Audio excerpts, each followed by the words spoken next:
You wanted the best. You've got the best podcast. The hottest podcast in the world. The Chris Voss Show, the preeminent podcast with guests so smart you may experience serious brain bleed. Get ready. Strap yourself in. Keep your hands, arms, and legs inside the vehicle at all times, because you're about to go on a monster education roller coaster with your brain. Now, here's your host, Chris Voss.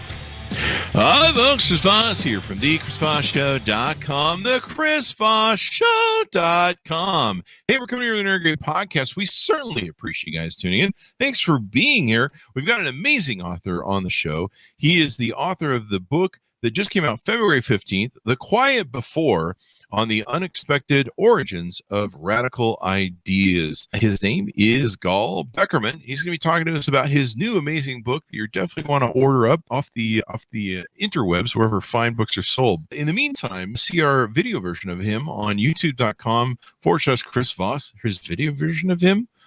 What is he, like an avatar in the meta universe or something? I don't know what that means to me. Go to goodreads.com/Chris Voss, seeing everything we're reading and reviewing. All of our groups on Facebook, LinkedIn, Twitter, Instagram, the massive LinkedIn group, 132,000 people, and also the LinkedIn newsletter, which is killing it.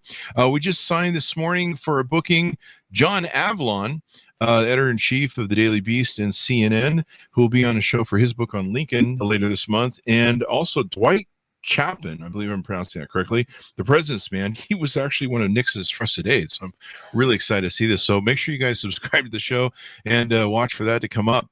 So we're excited to announce my new book is coming out. It's called Beacons of Leadership, Inspiring Lessons of Success in Business and Innovation. It's going to be coming out on October 5th, 2021. And I'm really excited for you to get a chance to read this book. It's filled with a multitude of my insightful stories, lessons, my life, and experiences in leadership and character. I give you some of the secrets from my CEO entrepreneur toolbox that I use to scale my business success, innovate, and build a multitude of companies. I've been a CEO for, 33, 35 years now. We talk about leadership, the importance of leadership, how to become a great leader, and how anyone can become a great leader as well. Or order the book wherever fine books are sold. So today we're talking to Gall Beckerman. He is the senior editor for books at The Atlantic, a former editor at the New York Times Book Review. He is also the author of the widely acclaimed When They Come For Us, We'll Be Gone, which won the National Jewish Book Award and the Sami Rohr Prize and was named a Best Book of the Year by The New Yorker and The Washington Post. Welcome to the show, sir. How are you? Thank you so much for having me. Doing well. Awesome sauce. It's glad to have you. Congratulations on the new book. That was always fun. Thank you. Give us your plugs so people can find you on the interwebs. Sure. Well, there's a lot of information on my personal website, which is just Gall Beckerman, GALBECKERMAN.com. And you can find different ways to buy the book. It's basically wherever books are sold, you can find it at the moment. I think that's all the plug I've got. There you go. There you go. So what motivated you want to write this book? Yeah, well, so I've been observing, like all of us, the last 10, 15 years of social movements that grabbed everyone's attention for a very brief period of time, thinking back to, we used to call the Twitter revolutions of the early aughts. The Arab Spring comes to mind, all the way to Me Too and Black Lives Matter. And these were movements that had big ambitions for changing kind of structural, foundational things in our society and politics. And they seem to have these very short shelf lives. And I became fascinated with sort of why that was. And also the pattern seemed a little familiar to me from social media, the notion that you can have something that sort of grabs attention for a short period of time and then disappears. And I wondered if it was the fact that these movements were basically born and using social media in such an integrated way that might have led to this kind of metabolism that they had. It's pretty interesting. So I'm going to be interested to see your experience with it. My experience was we got started on Twitter and social media very early on. It was that kumbaya, like you say, the Arab Spring. And it's like, this is going to be the thing that revolutionizes and democratizes everything. And then it seemed like after the Arab Spring, like governments and powerful political people said, this is a pretty powerful tool. Let's see how we can use this for evil. And then, of course, Mark Zuckerberg took over. So give us an overview of the book and how it and what's inside. So like I said, I started with this idea that maybe something is missing. Maybe these movements are sort of skipping a few steps and not using the right tools, right? Not using the right tools to sort of develop and grow and become more sustainable. And so the first thing I did is I looked historically. I said, let's look pre-digital, going back. I go back to the scientific revolution in the 17th century and understand the different means of communication, the different media that were being used by different vanguards, different groups of people who were trying to make change in their own societies. So the book really has kind of two parts. So it's the first part goes back, like I said, to the 17th century and looks at a few different moments starting from there. You have letters before the scientific revolution, petitions and the roles they played in sort of leading to the working class in England getting the right to vote in the 1830s, all the way through futurism in Italy in the 1910s and samizdat, which was sort of underground writing in the Soviet Union during the 60s, all the way to zines in the 90s, the role that they played in third wave feminism kind of developing. That's the first half of the book. Second half of the book, I say, okay, now we've learned all these lessons from looking historically. How can we apply those to the last 10, 15 years of social movements and understand what they're doing right and in the ways in which they're being undermined by social movements? And so what did you find in the book with these things? Is it because we have so much data, like it's hard for people to stay sustained on any one thing? Yeah. Or is it what is it? Well, the big takeaway was that what social media is it's a certain kind of tool, right? And it's a certain kind of communications tool, most akin in my mind to just an extremely effective bullhorn, right? You have this ability to, if you're an activist, right, and you have an idea that you want to sort of get into the world, you have the opportunity with social media that we've never had before, this with the speed and scale that is kind of unprecedented, to call everybody to the streets, right, very quickly. And that's an incredible tool. I mean, that's amazing that we have that at our disposal and that it's not monopolized by one person or just a small group of people. Anybody can presume more loudly than I would have ever been able to before. The problem is that a bullhorn is a very particular kind of tool, and it doesn't allow you to do a lot of other things, right? It doesn't allow you to huddle quietly with a small group of people and strategize and plan, figure out your organizational structure, hammer out your ideology, decide what your goals are, all get on the same page. A small group of people figuring out how they want to change the world need to kind of understand what the steps that they're going to take are. It allows you to sort of skip over all of that, all of those things, and go straight to the streets. And in doing so, you're losing the real elements that you need to build a lasting movement. And so the takeaway, in a sense, was that you need the quiet before, right? You need these moments of small, intimate conversation that sort of build to changing of minds.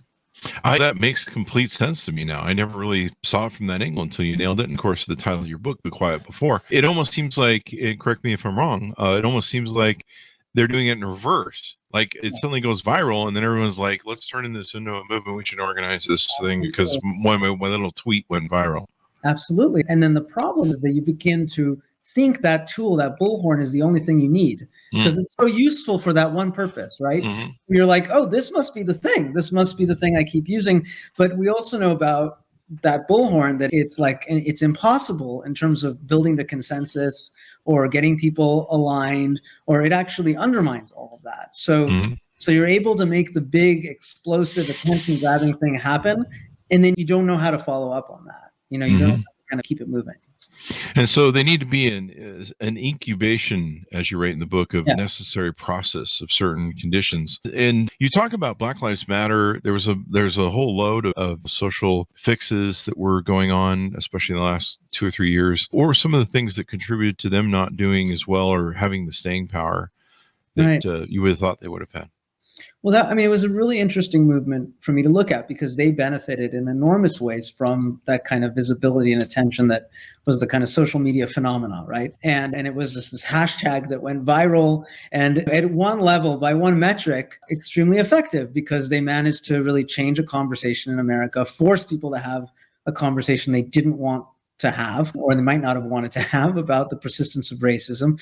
And all of that is incredibly important. I mean, even the concepts that they introduced into the bloodstream were ones that I think personally was a good thing, that we should be contending with those issues. The problem is they really wanted to change. If you talk to the activists, they really wanted to change realities on the ground, particularly when it came to how police were treating communities of color. How do you connect these two things? How do you connect this extraordinary visibility and a lot of these what could be called symbolic wins? So every company in America releases a press release saying that Black Lives Matter, but what does that do for you? What does it actually do for you on the ground in communities where the change that has to happen that indicates real change is very local, very much involving organizing, getting your local city council to begin to get on board with these ideas, and also refining your ideas. So they're not just defund the police or abolish the police, which is a great slogan, but it doesn't kind of allow you to reach for the compromises that you need to create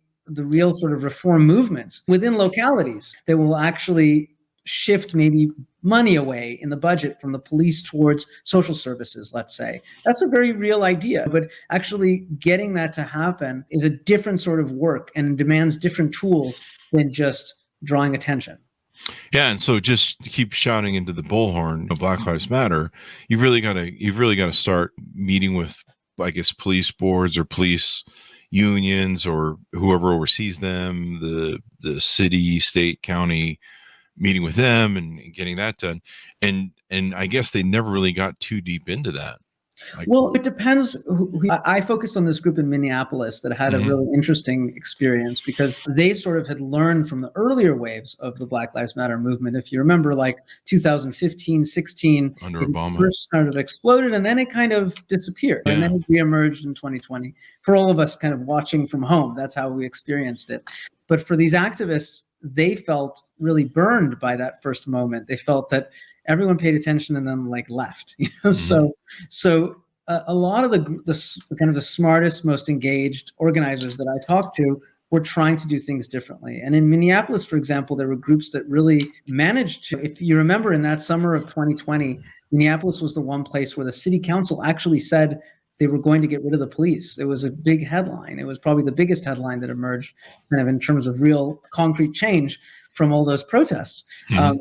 But then what happened is there were a lot of roadblocks along the way. It's not so interesting to get into the details of it, but that group, those activist groups were left with the reality that this thing they wanted was not happening. And the only thing they could do was try to get a referendum in front of people to vote on this issue, whether they should reform the police. And they had to go out. They had to petition to get this referendum on the ballot. And it was an incredible process for them that was the opposite of social media, right? It was going with a petition door to door, trying to collect names, trying to convince people, talk to them about what it means to have a community-led safety. All of that stuff was very formative for these groups, and it taught them how to work on a more local level. Yeah, and it's interesting how it's kind of died out. One of the sad factors that happened was crime has increased because of COVID and people's desperate situation, being evicted from homes. There's a lot of people on the low end of the totem pole that really got screwed over by COVID, and crimes. And so now people look at Black Lives Matter and go, oh, well, maybe defunding the police was a bad idea. But I don't think a lot of the defunding of the police ever really took place. If anybody who reads the papers, it's COVID and the economic fallout from that. But now that whole defund the police concept or idea is now reversed, where people are like, we need more cops. Right. And I'm sure that they aren't enacting any policies where make sure we don't hire some racist cops. Right. They're just going to hire more people and the thing. Me Too was another movement that was really interesting to watch of an arc of it, because when it started out, I mean, there was stuff that made sense. I forget the name of the giant Hollywood studio head that was just a monster, Bill Cosby and everything else. And then it really started getting out of control, where just it seemed like everyone in the world was trying to figure out a story to become famous off and see if there was some money in it. And it started to get crazy where just everybody was coming up with something. And the part, I think, it got so weird that I think people started going, this is getting out of control. Like, this is like people are starting to manufacture stuff. And at the end of it, that Aziz Ansari date took place. That clearly was just a bad date. The guy wasn't interested. Yeah. And that's when people really went, okay, the people are being bad actors here, and they're just trying to jump on a train. And that may have been, correct me if I'm wrong, because you're the one that researched this, but that may have been a thing where someone should have sat down and said, what are the rules of Me Too? As opposed to just the free for all. Or, and this is sort of the interjection I would make, is what are the objectives of Me Too? Like, how do we, if we feel that there is a real problem in society with powerful men abusing their power to kind of sexually manipulate and to take advantage of women, how do we actually change that at a systemic level, and not just what began to feel like these kind of again, sort of symbolic victories, like let's take down this famous man, let's take down this famous man. A lot of them need to be taken down. But then if that just becomes like your only means for operating as a movement, like picking off one person after another, and then you become sort of dependent on that too, right? Because that's the thing that draws attention. That's the thing that gets the news story. That's the thing that kind of keeps the social media ball rolling. You sort of are forgetting some of the fundamentals. There's still a woman like on a factory floor somewhere with like her boss like whispering in her ear about what he wants from her, and that doesn't change that reality. And if your objective is to change that reality, then you need to kind of stop and maybe get off social media hamster wheel and think more strategically about laws, about lobbying, about all the kinds of old school things that we sort of have been led, and this is the bigger point I think I'm trying to make, is that we've been like seduced by social media in a way to think that this is the only thing you need to make change. Just have these big dramatic moments and everybody's minds will change. And I think it's sort of distracting us from the work that needs to be done on a lot of these. Unfortunately, the one time I have to listen to Fox News is when I go to the gym, and at my gym in our locker room, they have it playing, blasting. And it's about the only time I have to put up with that crap. And it's been interesting in the times that I go in there every other night that they've somehow taken the Black Lives Matter people and they're trying to use them as, what's the scapegoat? I forget the term I'm looking for, but they're trying to use them as basically, you don't hear about Trump's problems recently with his courts. You hear about Black Lives Matter. I don't know if this is true or not, but they're using it as a way to demonize Black Lives Matter by saying that I guess some of the people who got money from Black Lives Matter that were supposed to use it for organization purposes, maybe spend it a little on the side. And maybe this is, if that's true, maybe this is a good example of where maybe like you say, the organization should have been better in the beginning. And of course that money probably would have been better spent on lobbying, because that's how you really get laws passed in this country and stuff. So yeah. And here it's backfired on them and they're using it to demonize them. Yeah, no, I think it also is the problem that happens when you get like, when a movement has kind of social media celebrities, or like things get too concentrated, like in a small number of people who kind of become the face of it. That was something that a lot of the organizers that I talked to who were working on these issues, like they're not on Twitter or they're not big on Twitter or whatever. And it drove them crazy that there were moments in the life of this movement where for like national media, they would list the top most effective activists in the country and use Twitter follower counts as a way of measuring that, right? And so if you're like on the ground going door to door trying to actually like figure out what real policy change or looks like, and you see that, it's incredibly demoralizing. Same way that I think this story has been very demoralizing for a lot of people who don't want to be associated with sort of the worst, not the worst elements, but maybe elements in the movement that maybe weren't thinking grassroots enough. Yeah. And then you have bad actors that hijack onto it, right? Sure. I mean, that happens all the time. I mean, there's a lot of people that I'm trying to think of some people that stood out from Black Lives Matter. I think there was one or two people that really ended up kind of jumping on. I know Sean King is somebody who tends to jump onto everything. And I used to like Sean King. And then somebody sent me a lot of data on a lot of different things he's jumped onto and a lot of money that disappears into charities. And I'm not going to say whether that happened intentionally or not, or what happened to that money. I don't really know, but there seems to be a lot of money raising by Sean King and other people. And that's kind of an example of like you say, where people can jump on to a thing. And since there's no real organization, it's kind of a free for all, like the same thing I saw with Me Too, where just like everybody started jumping on and it tried to be this. I'm working on something right now And again, I don't know if Sean King's good or bad. So, but it is interesting how many things he's in, and he always seems to be jumping on the latest thing and then raising money from it. And I guess there's even questions about his background and true race. So it's interesting to me, and he's gotten a lot of stuff for it. One other thing that seems to be interesting to me, and I don't know if this plays in your book, but in looking at, and I've been working on a podcast about this, but in looking at what Whoopi Goldberg said about the Jews and the Holocaust, and there almost seems to be that we live in this victim mindset world. This is my theory I'm going on, where everybody's a victim, and instead of going, well, okay, we're both victims of some sort of repression or some sort of assault, it's almost like become a contest of who can be the bigger victim. Mm-hmm. And like I think that's what Whoopi Goldberg was trying to say, is that, well, the Jewish people, and I'm using her paraphrase here, the Jewish people, it was just a war between people, which it was not, because Jewish people are a race. And I think she was leading into, but we're the black people, and we've suffered more because we're more racially profiled, and she was clearly making a point in her mind that the Jews were not. And it's almost like this contest to, like, especially on social media, of like, who can be the biggest victim?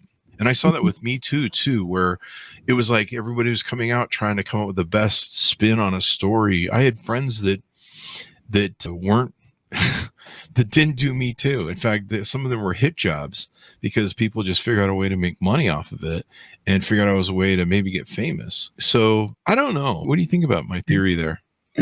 I mean, I do think one of the things that I'm trying to bring up in the book is this question of how the medium that we use affects the kind of conversations we can have, affects even the way that we think, and sort of biases us one way or another. And it's that there are certain things baked into, say, the architecture of every medium, that so another expression that's become popular lately is, what is the incentive structure of a particular medium? So what's the incentive structure on Twitter or Facebook or any of these big public social media platforms?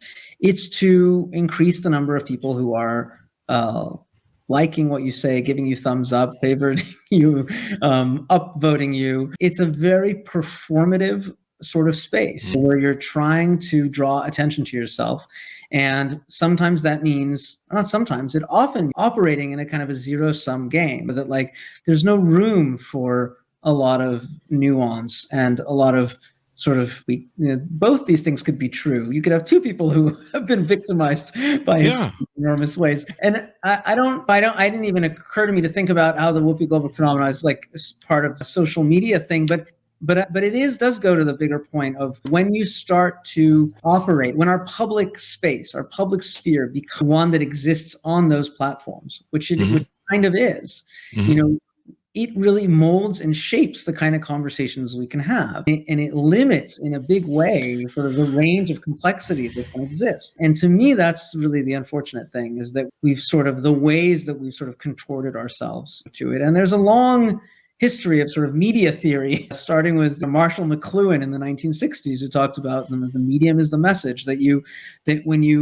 whatever it is that you use to communicate on ends up shaping the kind of communication that you can have. That's really interesting. I like that. That should be on a shirt, because that probably defines what social media has done right there. Huh? I mean, it's shaped us. I think in a lot of ways it has. And look, I think when it comes to, I don't think that's like a big headline, because we all know it from our personal lives, right? We all know the way we feel, like kind of frazzled and reduced and distracted by the way that we're communicating through these bullhorns. What I wanted to do is say, if we sort of understand how that works personally, if we understand how that works even for democracy, the ways that it's been negative in terms of increasing outrage and division and that sense of a zero-sum game, what does it mean for movements, which I think, unlike with our personal lives and with democracy, where we're very self-aware at this point that social media has a lot of negative implications, with movements, we still have this sort of romantic idea that if you just get that hashtag to go viral, then you can change the world. And it's just not true. There's the illusion of the world changing because everybody is sharing the one very sticky thing that you sent out into the world. But at the end of the day, like, you're back to square one a little bit. Yeah. It's very interesting. And like the virtue signaling, trying to make things go viral. You see some people really stretching the virtue signaling. Maybe you can say Whoopi Goldberg was trying to do virtue signaling a little too far and she pushed it. And sometimes you see that when people step over the line or get called out for stuff, is they're kind of overreaching and trying to push whatever that movement is, maybe a little too far. And people go, hey, you're getting out of the lines there, or something. I don't know. It's kind of an interesting thing to think about. I think it's all part of that same dynamic of just how we communicate on those platforms that we sort of stopped being self-aware about. Now, you mentioned that these public platforms are really more of a public space. Do you think we need to enact regulation and really make these guys more of like the news, the press, I know the hard parts of was it Section 230 and trying to make that happen where you're not a publisher, but in some ways you kind of are. Mm-hmm. And I mean, you're a bullhorn really. So, I mean, if you're not on the front page you're on the front page of the newspaper, if you go viral, do you think there should be something that says, look, this is a public space and it needs to be regulated as such a little bit, much like maybe not to the extent that newspapers and agencies aren't, but maybe somewhat? Yeah, I struggle with this question a lot because I believe in the value of free speech. Yeah. I think that there has been something incredibly powerful about people who would not have had access to that bullhorn suddenly having access to it. And I worry that once we start regulating, it's hard to see how you slice it and dice it and decide like where the red lines are and who gets to decide that. And in some ways it's complicated. In some ways, what I would suggest is that we need to fully appreciate the nature of what social media is, that these are private companies that are trying to make money, that have their own incentives, that have built in sort of architecture that push us and pull us in different directions. I want us to sort of appreciate social media the way we do look at the side when we or buy food and look at that warning on the side. It's not warning, but that tells us how much fat is in it and how much, just to become better consumers, to appreciate that we are the product being sold in a way. And that, I think, to me, seems sort of a more productive use of our energy than figuring out exactly the right way to regulate those companies. But what about regulating? Because like I mentioned earlier in the show, when I first got on social media in the first few, it seemed like 4 or 5 years, it was a kumbaya moment. Everybody was together and blah, blah, blah. And then it started being used especially with algorithms that really came into play that started gaming us against each other. Like if you're liking a certain thing, it just feeds you that news. And if you like a different thing, then it feeds you that news. Maybe the algorithms are what need to be regulated so that they feed you everything as opposed to putting you in this thing. Yeah, there used to be laws that Reagan got rid of in the 80s that were about having us kind of even-handedness on television. That if you I'm trying to remember the name of the act, but it was about actually having content that served the greater good of democracy and of a public sphere, so that if you presented one point of view, you had to present another point of view. And a lot of people didn't like that after a certain point because it felt like the government's hand too heavily on what we could actually be consuming. But it also, getting rid of it has also led to the like Fox, MSNBC reality of having two different versions of what's happening in the world and how we should understand it. So I think regulation in theory always sounds like a good idea, but it's also very tricky because it's hard. Yeah. It's hard to really get right, and it's hard not to. It's very easy to sort of overstep too, and to kill what could be rich sources of expression. Yeah, and the act you're referring to gave rise to Rush Limbaugh. Right. And a lot of the right-wing media, Fox News, where it became propaganda news as opposed to somewhat of balance. And yeah, it was really interesting how these sort of things overturn all this stuff, and we go down the rabbit hole. Yeah. But yeah, I think there needs to be a return. I would at least say the algorithms need to be regulated, or I don't know, there needs to be maybe some liability. If you contribute to the genocide in Myanmar and what's going on, there has to be some sort of liability. What's her name? The gal who's under Zuck, I think, is CFO. She's on, there's a one or two news reports where she's on track, where they're doing business with another dirty government like Miramar. And they're like, oh, I think that, I'm paraphrasing here, so you have to go look it up, people, but something about how they knew the government was dirty. They knew they were doing ugly things and using their Facebook account to do ugly things. And they just went, well, I'm just going to have to do business with them because business is business, or something to that effect. And that's to me, that's intent and liability. Yeah. And there needs to be something of that. And what's interesting to me about the whole social media thing is there's this dirty devil in bed with politicians, where politicians need social media and Facebook to get reelected. And so they don't regulate it, probably because they want to target their audiences. So they probably don't want to open up the AI or whatever, the algorithms, because what's the old thing about politics? I can't remember. Someone said something effective. Politics is about bringing the new people into the tent that don't vote. It's about just bringing your people out to vote. Right. Something. Right. I forget who that quote is from. Right. But so there's kind of like this dirty thing where they don't want to really regulate social media, and they should. And it's destroying our country, in my opinion. It's destroying our country. It's destroying our society. You have people growing up with Instagram that think the good isn't good enough anymore. Somebody wrote this on a tweet the other day. I'll see if we can pull it up. But they wrote, it's broken our society where good isn't good anymore, where people can't settle for just good. And everything has to be perfect because everyone on Instagram is perfect. So women have to have the perfect guy. And that actually shows up in dating apps now, where women are chasing on dating apps the top 5 to 10% of men. They have to have the high-end men, and everybody seems to be living the perfect life. So they have to have a Louis Vuitton and all the best stuff. And it's for men and women. And it's breaking our society because everyone wants the best and isn't willing to sell for average. And they don't realize how unique or small of a percentage some of the stuff they're doing is insane. You see people that are blowing out their budgets to have all the latest things, and they're broke. You're like, well, you have a Louis Vuitton bag, but you're living at home with mom.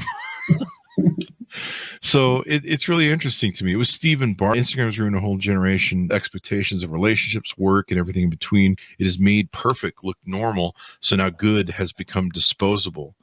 And so everyone's chasing perfect, but no one's going to find it. So I think something needs to happen with regulation on something. Like somebody needs to start being accountable for something somewhere. Yeah.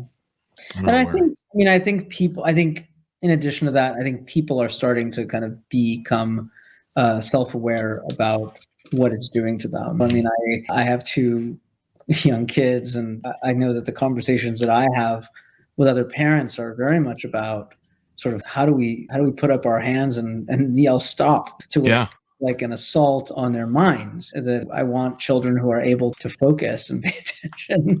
And because anything that they want to do in life is going to demand that. And I feel like they're being given these technologies that are all built on not actually focusing on any one thing, that are actually pushing them in directions that are incredibly distractible and like you said, focused on like the perfect, as opposed to actually kind of lowering the screen and looking out the window and seeing reality with all its imperfections and appreciating that. I worry about that a lot. So I think that what I mean to say is that in addition to the regulation I think that there's a real kind of growing public desire for change in our relationships to the products of Silicon Valley. I think the illusions aren't there anymore about what it actually is good for and what it's not good for. It's just our lives have become so entangled with these products, and that it feels so hard to step away from them. Yeah.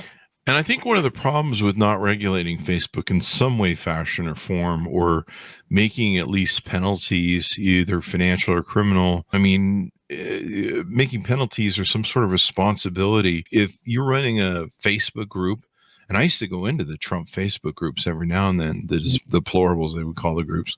And I couldn't even believe some of the stuff that was published there was so heinous and ugly. It was like going to, I don't think Klan rallies got this ugly, because they put up really disturbing memes of people and stuff. And I think there has to be some sort of regulation, because I think the biggest problem with social media, you correct me if I'm wrong, is that we are the product. And so the companies, in my experience, really don't give a crap about us. They'll shut off your accounts if they don't like you, whatever the case may be. I mean, there are some people that do need to be kicked off these platforms because they are dangerous, but they really don't care because you are the product. We are the product. They're just interested in making money off of advertising, off our garbage that we put up and our interests and what we do. And maybe that's what needs to happen with the laws. Maybe they need to be forced to reconcile that, hey, you need to take care of these people you're making all this money off of and have some sort of moral interest towards them and how they're behaving or how you're causing them to behave by manipulating them with your AI and your algorithm. Mm-hmm. And instead of just trying to figure out, hey, we got these stupid people fired up, how can we figure out how to make money selling them to people? Yeah, I mean, unfortunately, I don't think that's how capitalism works. I think that having the moral compass that you're asking for is, if it goes against the bottom line, I think that's going to be a hard sell. The interest is keeping people on as long as possible, right? Yeah. Like, because the more you keep them on, the more you're able to sell their attention to advertisers. Yeah.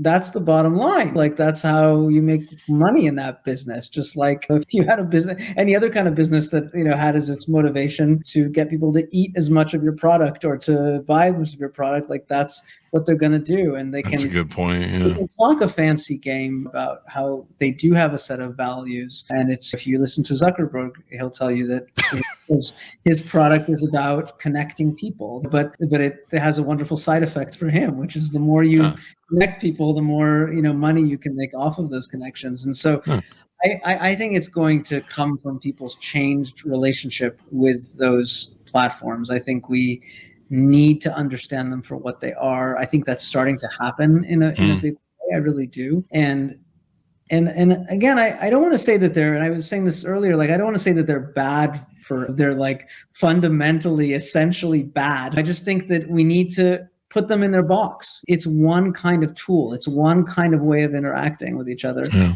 Look, I get great pleasure from being on Twitter occasionally and being able to connect with people that way and having that little bullhorn when I need to use it to get out what I've done in the world and get feedback from strangers. And it has its value. Yeah.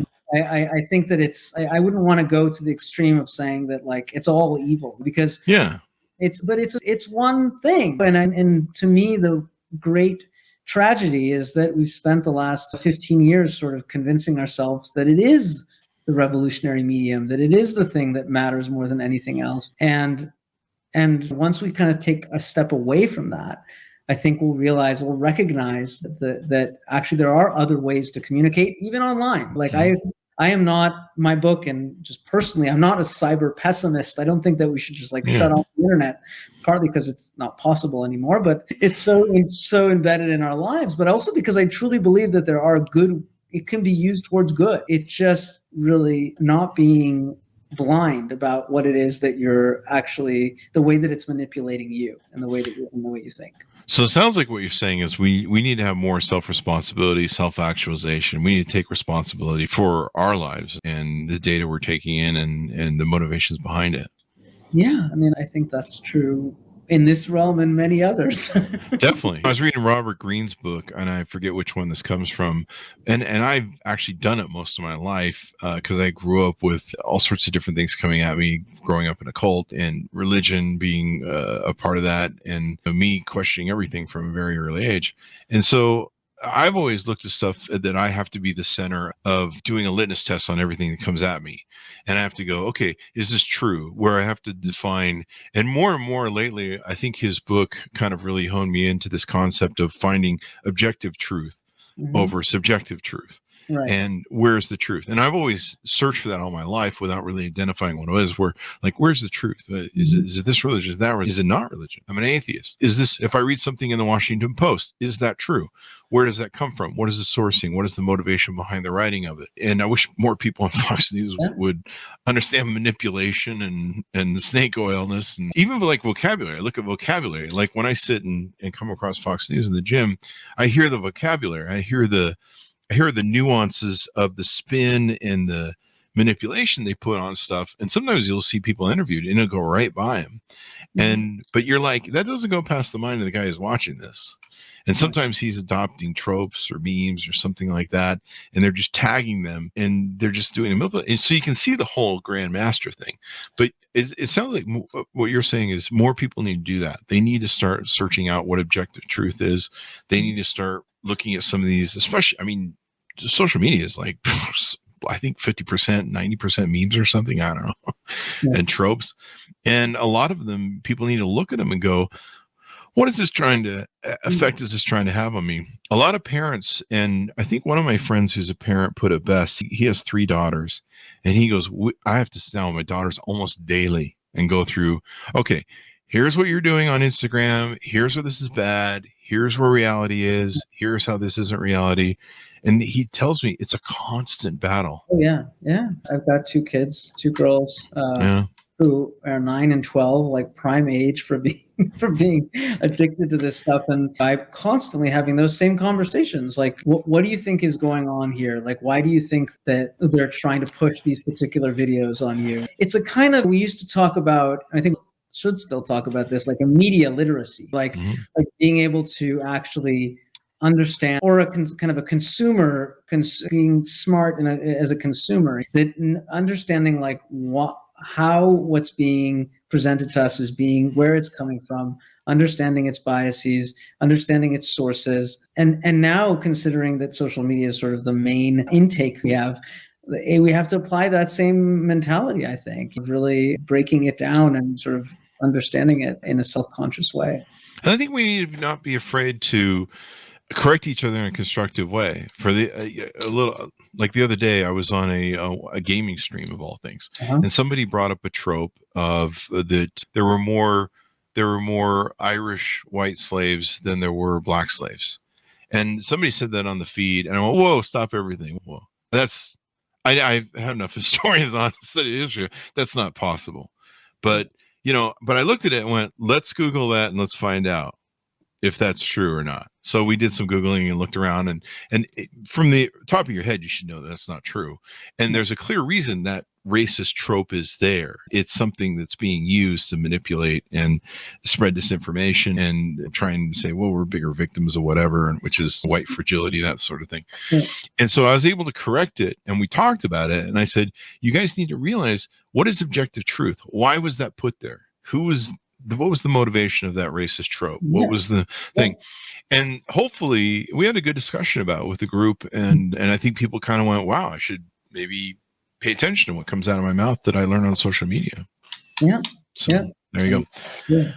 Well, this has been quite interesting. Anything more you want to tease out on the quiet before? No, just that I think folks will enjoy reading. It's, for me, what I wanted to be refreshing about this book was to get a chance to read a story that starts like 400 years ago, involving media, and goes all the way to now. It starts with letters in the 17th century and goes to Twitter in the 21st century, and to be able for themselves, because I do a lot of trusting the reader in this book. I'm basically presenting them with stories from the past and stories from our contemporary world, and saying, you string this together. You see how the things that are different in our reality today and the things that are consistent throughout time.